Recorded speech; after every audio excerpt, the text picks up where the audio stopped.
En Filipenses capítulo 1, versículo 9 al 11, se habla del fruto de justicia. Esas vidas que están siendo santificadas van a empezar a producir fruto de justicia. Alguien que está siendo santificado produce fruto de justicia.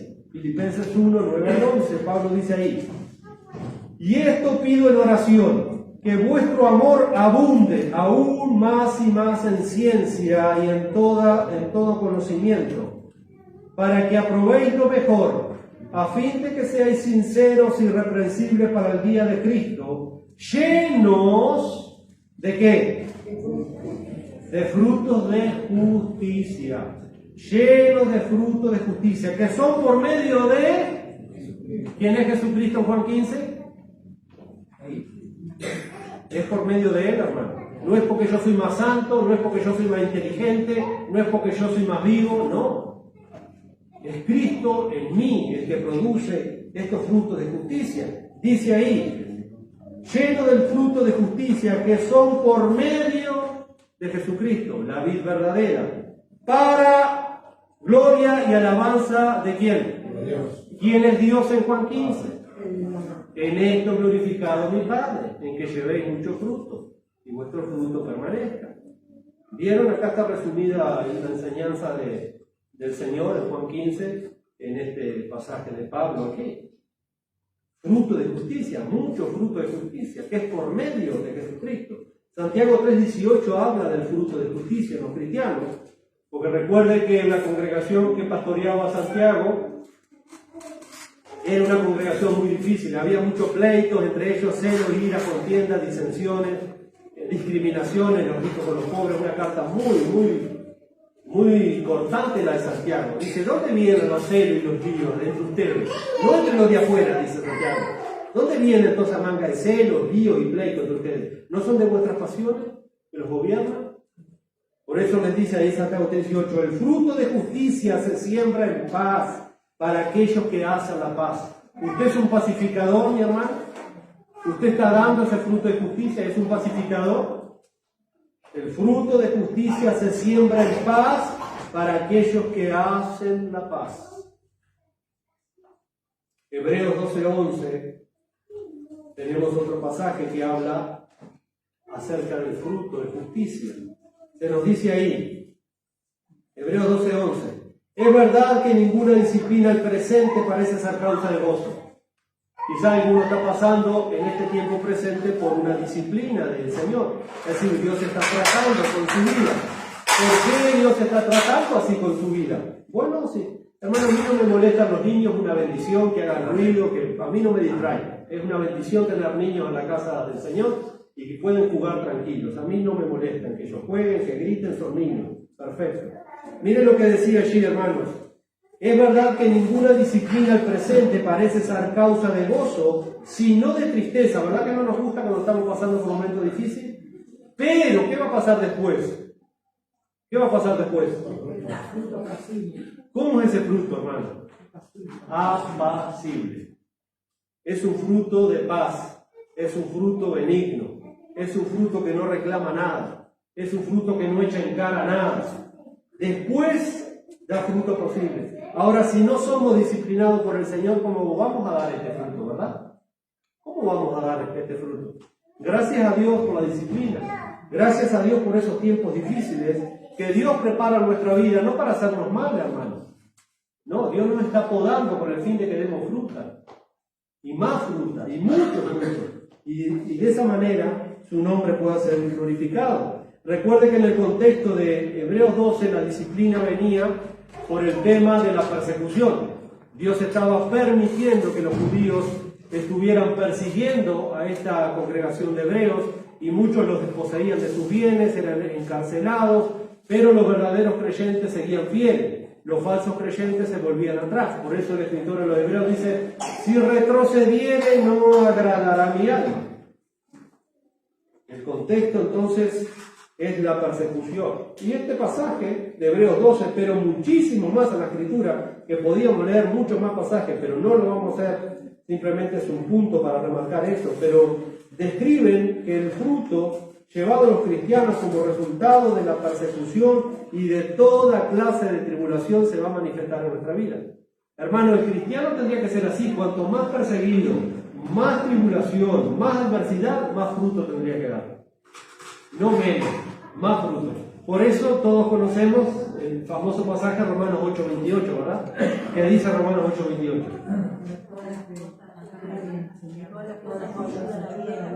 Ahí está. Dice que todo a los que aman a Dios les ayuda a bien. Todo a los que aman a Dios les ayuda a bien. Todo lo que Dios permite en nuestra vida es para hacernos bien. Es para encauzarnos, para disciplinarnos, para formarnos. Él es el alfarero y nosotros somos el barro. Y si al alfarero dice que no le gusta cómo hacía la vasija, la volvía a romper y la volvía a formar. Y es lo que Dios está haciendo con nosotros. Nos está moldeando. Él es el alfarero. ¿Dirá el barro al alfarero por qué me estás haciendo así? No, es imposible. Pero también la palabra de Dios nos enseña, a llevar o manifestar fruto en todo lo que hagamos, fruto en toda buena obra. Nuestras acciones tienen que dar fruto para la gloria de Dios. Ahora, mis hermanos, cuidado, porque a veces yo puedo hacer cosas buenas, pero con las intenciones malas. A veces se ve lo exterior, pero no se ve lo interior. ¿Quiénes tenían ese problema? Los fariseos. Los fariseos hacían cosas buenas con intenciones malas, para que me aplaudan, para conseguir alguna cosita, para conseguir algo. A veces podemos hacer cosas buenas con las intenciones malas. Cuidado. Pablo dice en Colosenses, capítulo 1, versículo 10. Ahora estamos hablando de los frutos en nuestras buenas obras. Nuestras buenas obras tienen que glorificar a Dios. De esa manera los hombres van a ver vuestras buenas obras, dijo el Señor. Así alumbre vuestra luz delante de los hombres y vean vuestras buenas obras y glorifiquen a vuestro Padre que está en los cielos. ¿Cómo van a saber que somos cristianos? No necesitamos andar con una camiseta atrás que diga I love Jesus. No necesitamos. Es muy fácil. Pero sacate la camiseta y mostrar realmente. El otro día contaban el famoso pescadito que dice ama a Jesús, iba en un auto. Esto pasó en Europa. Y entonces y después atrás tenía otro pegatín que yo amo a Jesús. Y adelante otro pegotín, Jesús es mi vida. Y dice que este pastor veía ese auto todo lleno dice, lo voy a probar a ver a este creyente en el auto. Y lo atropelló en el auto. Y lo iba atropellando y lo frenaba atrás. Y hasta que en un semáforo salieron los que amaban a Jesús y Jesus Love, no sé cuántos, lo insultaron de arriba abajo. Dice, qué lindo hermano, le dice. Yo soy pastor de una iglesia. Dice, qué lindo fruto que está dando. Y los otros que estaban en el semáforo escuchaban los insultos y todo. Entonces hay que tener cuidado. Por eso les digo, hermano, hay que tener cuidado. Y esta gente se bajó del auto y empezó a insultar. Y este hombre le dijo, mire que yo soy pastor de una iglesia. Simplemente estaba probándose realmente la calcamonía que llevan en su auto, que están tatuadas en sus corazones también. Qué difícil, ¿verdad? Pablo dice ahí, Colosenses 1:10, para que anden como es digno del Señor, agradándole en todo, llevando fruto en toda buena obra. Llevando fruto, todas nuestras obras tienen que dar fruto para la gloria de Dios, mi hermano. Nosotros tenemos que tener mucho cuidado, la gente nos está viendo, hermano. Vivimos en un pueblo chico y no nos podemos hacer lo loco. Todo el mundo sabe que nosotros los domingos venimos con la Biblia bajo el brazo a la iglesia. Hermanos, donde yo vivo todo el mundo sabe que yo soy cristiano, todo el mundo sabe que yo soy pastor. Y uno está las 24 horas bajo el lente de la gente. Y uno tiene que cuidarse de todas las cosas, porque están esperando un desliz para arrancarnos la cabeza. Tenemos que tener mucho cuidado. ¿Cómo nos conducimos? ¿Cómo andamos? ¿Cómo hablamos? ¿Cómo actuamos delante de la gente? Dice, para que llevéis fruto en toda buena obra y creciendo en el conocimiento de Dios. Romanos 15:28. Pablo dice, porque Macedonia y Acaya, esto lo hemos visto en el libro de los Hechos, Macedonia y Acaya eran la región de ¿Recuerdan? De Grecia, muy bien Susana. Ahí estaba la iglesia de Tesalónica, todo ese tipo de iglesia. Y miren lo que dice Pablo ahí. Porque Macedonia y Acaya tuvieron a bien hacer una ofrenda para los pobres que hay entre los santos que están en Jerusalén. Acá la cosa es económica. Acá se estaba juntando plata para llevar a los santos a la iglesia de Jerusalén, que estaban pasando por una hambruna. La iglesia de Jerusalén estaba pasando por una necesidad terrible. Y los hermanos de Acaya, de esa región de Grecia, se enteraron que los hermanos de Jerusalén estaban pasando hambre. Y nació de ellos hacerles una ofrenda, para mandarles una ofrenda a estos hermanos que estaban pasando necesidad. Dice Pablo ahí, pues, versículo 27, pues les pareció bueno y son deudores a ellos, porque si los gentiles han sido hechos partícipes de sus bienes espirituales, porque el Mesías ¿de dónde salió? Era judío, salió de Israel, y ellos se beneficiaron con la muerte vicaria de ese Mesías que era judío, los gentiles, nosotros. Dice, pues les pareció bueno y son deudores a ellos, porque si los gentiles han sido hechos partícipes de sus bienes espirituales, deben también ellos ministrarles de los materiales. Así que cuando haya concluido esto y les haya entregado este fruto, mire cómo Pablo menciona esa ofrenda, que era algo material, que era algo económico, como un fruto espiritual. Dice, pasaré entre vosotros rumbo a España. Pablo tenía pensado ir a Jerusalén, llevar esa ofrenda a Jerusalén, y después Pablo, se supone que sí, que Pablo estuvo en España, que hizo ese viaje en España. Por lo menos hay registros históricos de otros cristianos en la iglesia primitiva, donde está un registro que parece que Pablo pudo hacer ese viaje tan anhelado a España. Inclusive donde dicen que Pablo bajó en España hay un monumento al apóstol Pablo, en la región donde Pablo llegó, España. Hicieron ahí un monumento, porque la historia dice que Pablo pudo llegar a España. Algún día lo sabremos. Pero lo cierto es que dice Pablo aquí, así que cuando haya concluido esto les entregaré este fruto. Eso era un fruto. ¿Por qué era un fruto? Pero era plata, sí, pero lo habían hecho con la motivación correcta. Por eso Dios nos manda a dar conforme a nuestro corazón, dar con corazón alegre para que sea un fruto. Porque podemos dar mucho, pero con una motivación equivocada, y eso ya no es fruto, hermano. Voy a dar $1000 para que el Señor me bendiga, y uno piensa egoístamente. Así le enseñan a mucha gente, siempre para que Dios le... Eso no está en la Biblia, hermano. Para que el Señor le dé más. Entonces es movido por la avaricia, no por un corazón dadivoso. Entonces si yo doy 100, el Señor me va a dar 1000. Entonces está buenaza la cosa. Y no lo hacemos por amor, lo hacemos por interés egoísta. Lo hago porque yo quiero, le doy 10, entonces el cajero del cielo me da 1000. Hermano, eso es hasta una blasfemia, esas cosas, y eso se ha enseñado en muchas iglesias. Cada uno dé conforme propuso en su corazón, porque Dios bendice al dador alegre, hermano. Uno tiene que hacerlo de corazón. Lo que Dios ha puesto en su corazón, délo tranquilo, con limpia conciencia. Y dice que Dios bendice al dador alegre y da pan al que come y semilla al que siembra. No le va a faltar. Cuando usted pone ese principio espiritual, quédese tranquilo que no le va a faltar, porque Dios va a aumentar su cementerio. Usted lo está haciendo de corazón. Por eso hay que enseñar que esa ofrenda, que es parte del culto dominical, se tiene que hacer de corazón. Hasta que no tengamos un corazón agradecido, entonces no dé nada, hermano. Por su propio bien, no dé nada. Hasta que usted tenga un corazón agradecido y empiece a entender, ahí si usted délo de corazón, no hay cosa más linda que eso.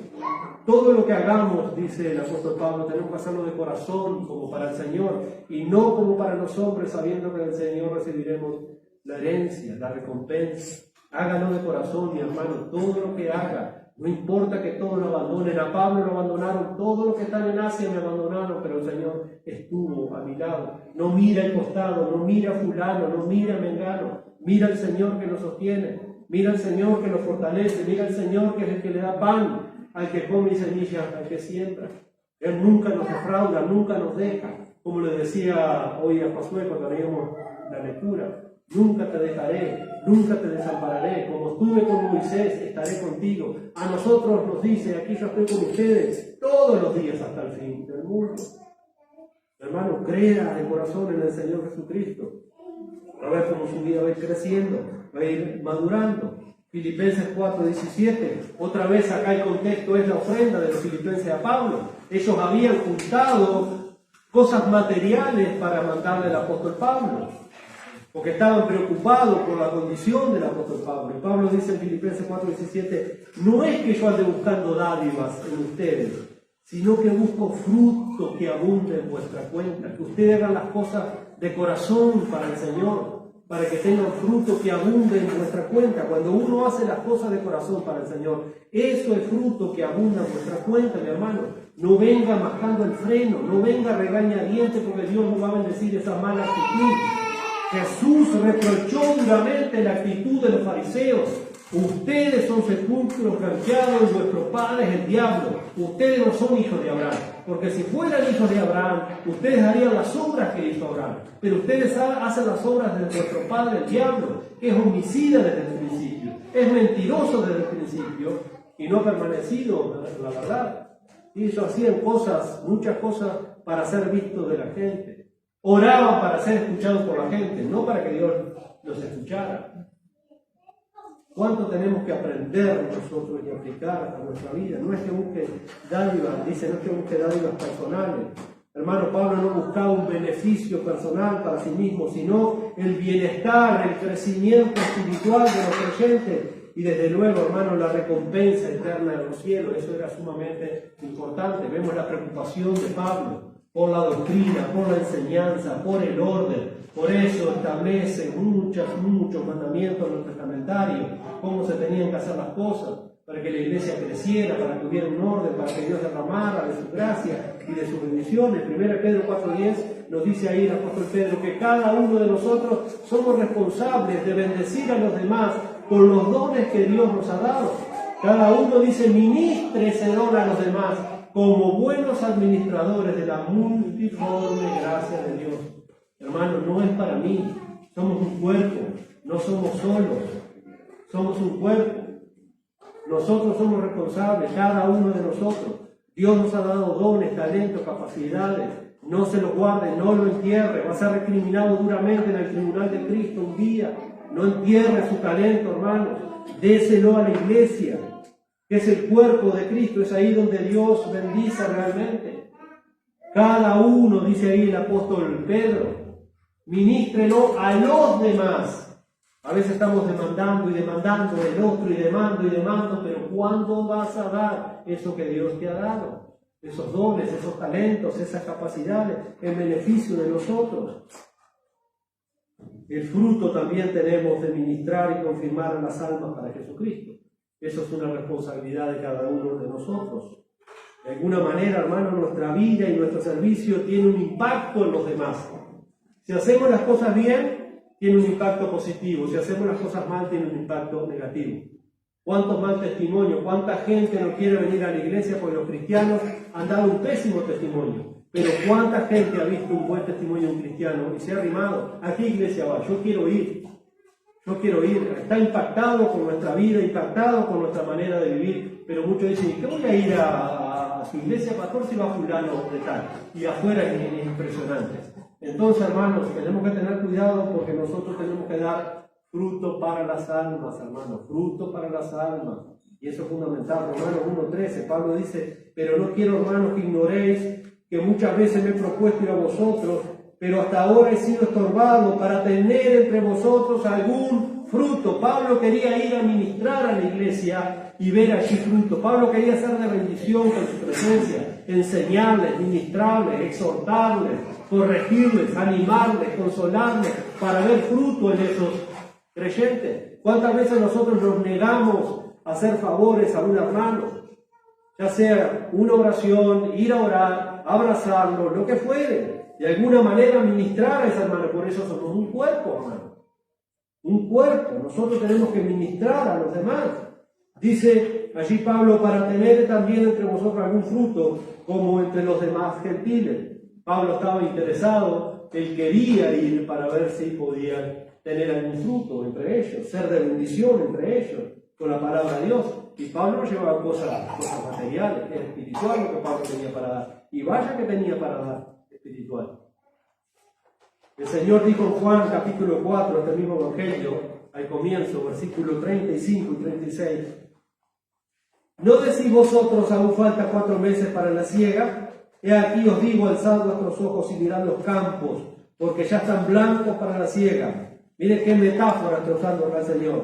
Y el que siega recibe salario y recoge fruto para vida eterna. Recoge fruto para vida eterna. Para que el que siembre se goce juntamente con el que siega. Jesús está hablando, como hoy nos leía nuestra hermana Laura, de la responsabilidad que tenemos como iglesia de predicar el Evangelio, hermano. Esa es la tarea número 1 que tenemos fuera de estas 4 paredes. Dentro de estas 4 paredes, el ministerio número 1 es preparar y enseñar a los santos para la obra del ministerio con la palabra de Dios, la oración y la exposición de las Escrituras. Pero afuera, los campos, nosotros decimos, no, faltan 4 meses, estamos igual. No, y si faltan 4 meses para la siega, no. Ya están prontos, vayan y cosechen, sieguen, recolecten fruto, pero ese fruto va a venir, hermano, si llevamos la hoz de la palabra de Dios. Si nosotros que tenemos el Evangelio no le hablamos del Evangelio, no llevamos el Evangelio, ¿cómo van a venir los pecadores? ¿Cómo van a ser cegados los pecadores? Porque Dios es soberano en la salvación, pero Dios ha decretado que sea por medio de la predicación torpe nuestra llevar el mensaje de salvación a las personas. Si nosotros no lo hacemos, que somos la iglesia, ¿quién lo va a hacer? A la única que Dios comisionó es a la iglesia. No hay otro ente en todo el mundo que tenga el privilegio y la gran responsabilidad que nosotros tenemos de ir a cosechar esos campos que están blancos para la siega. Y eso es responsabilidad de cada uno de nosotros. Mañana, donde tú estés, mañana lunes, muéstrale a Dios, pídele en oración y muéstrale a Dios, Señor, ¿cuáles son mis campos blancos para la siega? Y Dios te los va a mostrar. Señor, ayúdame a ir a cegar esos campos con tu palabra. ¿Vas a ir mañana o vas a hacer algún mandado? ¿No te animas a dar? Perfecto. Pídele al Señor, antes de salir de tu casa, sabiduría. Pídele que el Espíritu Santo ponga palabras en tu boca y de todos modos lleva un folleto. Anda con un folleto. Dale al carnicero, dale a tu vecina cuando lo saludes, al vecino. Dale a un niño que pase por tu casa. Siempre habrá alguien, hermano. Mira los campos, están blancos para la siega. Lleva el Evangelio, mi hermano. No esperes que haya una campaña evangelística que venga el ungido. Ah, no, es la iglesia, tú y yo somos la iglesia. No espera que venga fulano a cosechar. ¿Qué va a venir a cosechar? Nosotros, ya están blancos los campos para la siega y nosotros tenemos esa responsabilidad. Pero no es de una sola persona, hermano, es de toda la iglesia. Esa gran comisión fue dada para toda la iglesia y nosotros somos la iglesia. Mañana cuando te levantes, muéstrale al Señor, Señor, ¿cuáles son mis campos blancos para las siegas? Ahí quiero ir. Y cada uno de nosotros tiene ese campo misionero. A veces escuchamos que queremos ir a la India, que queremos ir a África, a Afganistán. Hermanos, pinchemos la nube y bajemos un poco a tierra. Se están perdiendo dentro de mi casa y quiero ir a la India a predicar el Evangelio. Pero dejémonos de mamarrachos, con todo respeto. Se están perdiendo dentro de nuestra propia familia porque nunca les hemos hablado. Y a veces nuestro testimonio no ha sido tan bueno que digamos. Tenemos que tener cuidado, bajemos, maduremos, crezcamos, y eso es lo que Dios quiere para nosotros, que maduremos, que crezcamos, que realmente demos fruto con perseverancia.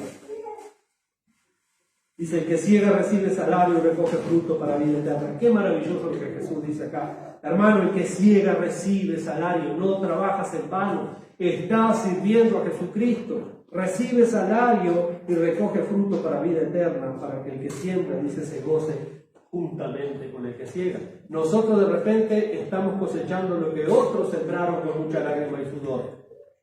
Yo escuchaba a Timoteo Kunkel allá, 34 años, ese hombre de misionero, se vino con 32 años, con 3 hijitos chiquitos, ya envejecidos, y bueno, nosotros estamos ahora cosechando lo que esos misioneros sembraron, pero nosotros vamos a partir de este mundo, y Cristo no viene antes, y otros van a cosechar lo que nosotros con mucho sufrimiento hemos ido sembrando. También, eso es así. Otros van a ver los resultados de nuestra siembra. Quizás nosotros no veamos cosas que anhelamos ver, pero otros las van a ver, otros las van a cosechar. Jesús habla ahí, hermanos, de la labor evangelística sumamente importante y necesaria. ¿Recuerdan en el libro de los Hechos rápidamente? En Hechos capítulo 2 estaba Pedro predicando el Evangelio y dice que ahí se convirtieron 3.000 personas. Pedro sembró la buena semilla de la palabra de Dios, como resultado 3.000 personas. Hechos capítulo 3, Pedro y Juan levantan al cojo, aquel que había nacido cojo de nacimiento, en el pórtico de Salomón. Y Pedro comienza ahí su segundo sermón y como resultado dice que, Hechos 4:4, si no me equivoco, dice ahí que como resultado 5.000 hombres que estaban escuchando se convirtieron. Hombres, pero había también mujeres, había miles de personas. Ellos empezaron a sembrar la palabra de Dios, empezaron a cosechar. En Hechos 8 tenemos a Felipe, que va allí a Samaria, y hay una gran cosecha, hay una gran cantidad de frutos. ¿Por qué? Porque predicaba el Evangelio del Reino. No va a haber cosecha, hermanos, si no predicamos el Evangelio. Eso es así. Es lo que dice Pablo en Romanos capítulo 10. Es lo que Pablo dice ahí en ese capítulo, versículo 14 al 17 de Romanos capítulo 10.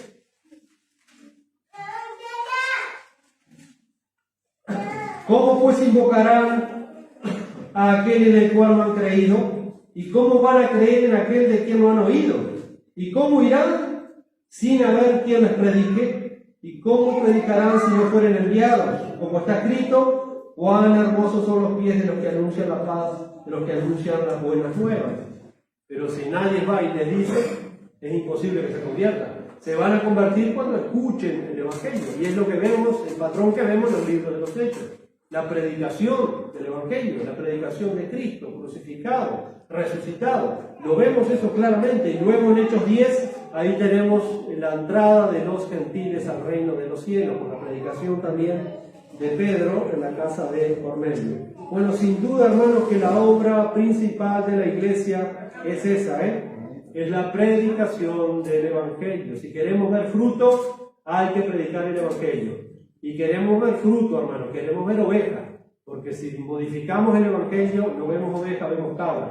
El entretenimiento no trae ovejas, las novedades no traen ovejas, las cosas motivacionales, los trucos para maravillar a la gente, lo que va a traer la oveja es la predicación del Evangelio. Es la voz de Cristo en la proclamación llamando a sus ovejas perdidas. Mis ovejas oyen mi voz y me siguen, y yo las conozco, y le doy vida eterna, y no perecerán jamás. La verdadera oveja de Dios escuchará la voz de Cristo por medio del mensaje del Evangelio. Entonces nosotros tenemos ese llamado, predicar el Evangelio y recoger ese fruto, esa cosecha. Por esta razón Jesús también enseñó, hermanos, y advirtió que el árbol malo da frutos malos. No se puede recoger fruto bueno de un árbol que es malo, no se puede. Mateo 7, 15 al 20. Dice, guardaos de los falsos profetas que vienen a ustedes con vestido de ovejas, pero por dentro son lobos rapaces, por su fruto lo conoceréis. ¿Acaso se recogen uvas de los espinos? ¿Qué es lo que dan los pámpanos? Uvas. ¿Pero se recogen uvas de los espinos o higos de los abrojos? Imposible, ¿verdad? Bueno, espinos y abrojos es lo que sobran en muchas de las religiones de nuestro mundo. Mucho espino y mucho abrojo. Aún dentro del evangelicalismo hay mucho espino y mucho abrojo y poco fruto, hermano. No se recogen uvas de los espinos ni higos de los abrojos. A veces el sistema eclesiástico está lleno de abrojos y de espinos. Y hay muy poco fruto. Mateo 7, 17. Así todo buen árbol da buenos frutos, pero el árbol malo da frutos malos. No puede, es imposible, ya lo vimos por la ley espiritual que Dios decretó en Génesis 1:11, cada árbol de fruto según su género. Punto. Eso es así en lo natural y es así en lo espiritual. Y acá Jesús lo dice, Mateo 7, 18. No puede el buen árbol dar malos frutos, ni el árbol malo dar frutos buenos. Todo árbol que no da buen fruto, ¿qué va a pasar? ¿Y qué pasa? ¿Es cortado ahí? Y echado al fuego. ¿Qué dice el Señor Jesús en Juan 15:6?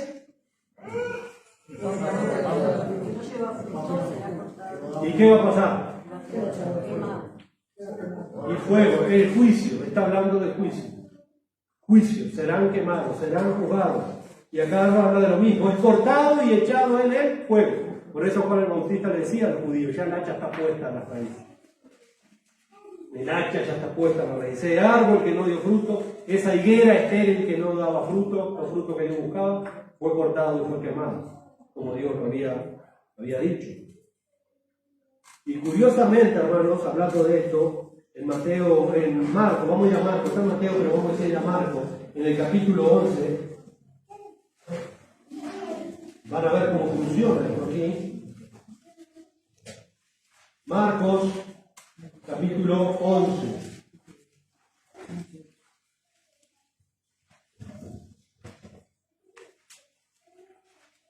Vamos a ver un poquito más y ya vamos a terminar. Marcos, capítulo 11.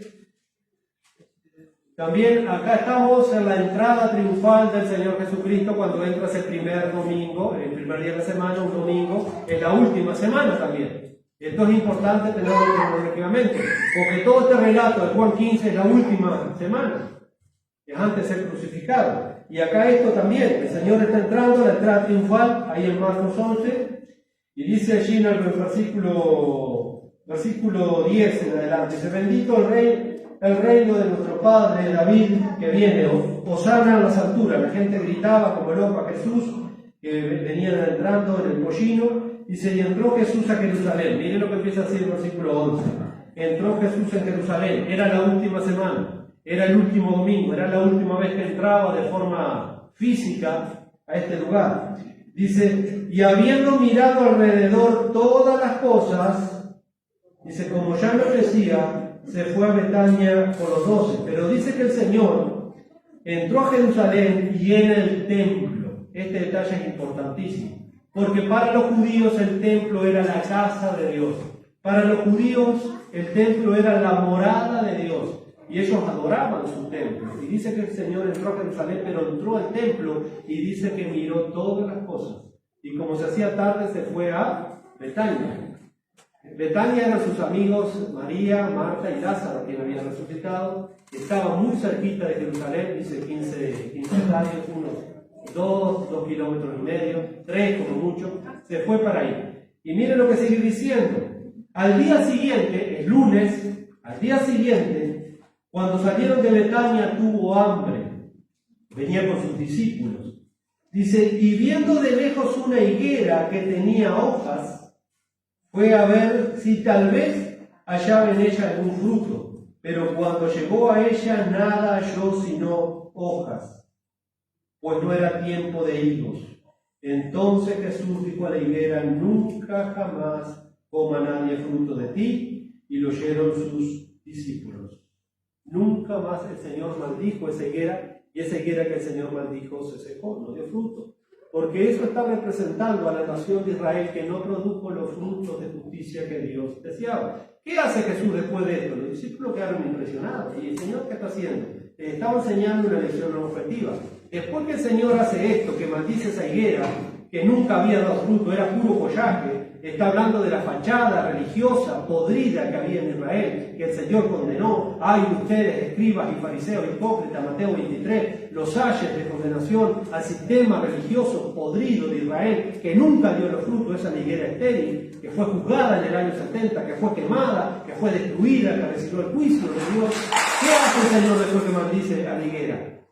Se mete al templo, y ahí en el templo voltea todito, tira todo, se hace un azote de cuerda, pateó las mesas, echó todo. Ustedes han hecho en la casa de mi padre una cueva de ladrones. Israel representa esa higuera que era puro follaje, era puro ritualismo, pero nunca dio fruto, hermanos. Y Dios necesitaba fruto. Y ojalá que nosotros como iglesia no seamos una higuera llena de follaje, no seamos una viña llena de follaje, sino que cuando el Señor venga a buscar frutos, porque por los frutos se conoce el árbol, tengamos con qué darle al Señor. Dios quiera que sí. Y luego, hermanos, rápidamente, en Lucas 13, 6, 9, dijo también esta parábola, está Lucas 13, versículos 6 a 9. Tenía un hombre una higuera plantada en su viña y vino a buscar fruto en ella y no la halló, lo mismo. Y dijo el viñador, aquí hace 3 años que vengo a buscar fruto en esta higuera. ¿Cuántos años hace que venía buscando fruto? ¿Cuántos años duró el ministerio terrenal del Señor en Israel? y terminó de mal en peor, nunca halló fruto. Está hablando de él, nunca halló los frutos. Dice, 3 años he venido. Dice luego después, y no la halló, córtala, venía el juicio. ¿Para qué utiliza también la tierra? Entonces respondieron, le dijo, Señor, déjala todavía este año hasta que yo cabe alrededor de ella y la abone, y si diere fruto bien, y si no la cortarás después. Hermano, y esa nación fue cortada. Tuvo un tiempo de misericordia, pero en el año 70 pasó lo que el Señor había prometido, el juicio de esa Jerusalén que había sido prostituida, que se había prostituido, que no había guardado el pacto, que no había dado los frutos, y fue enjuiciada, fue quemada, fue destruida, no quedará piedra sobre piedra, dijo el Señor, y así pasó. El Señor maldijo aquella higuera infértil y se secó. ¿Y qué nación que había sido bendecida por el Señor? Pero sin embargo, no había producido los frutos que Dios esperaba. No había producido ningún fruto, le esperaba el pueblo. Dice que todo árbol que no dé buenos frutos será cortado.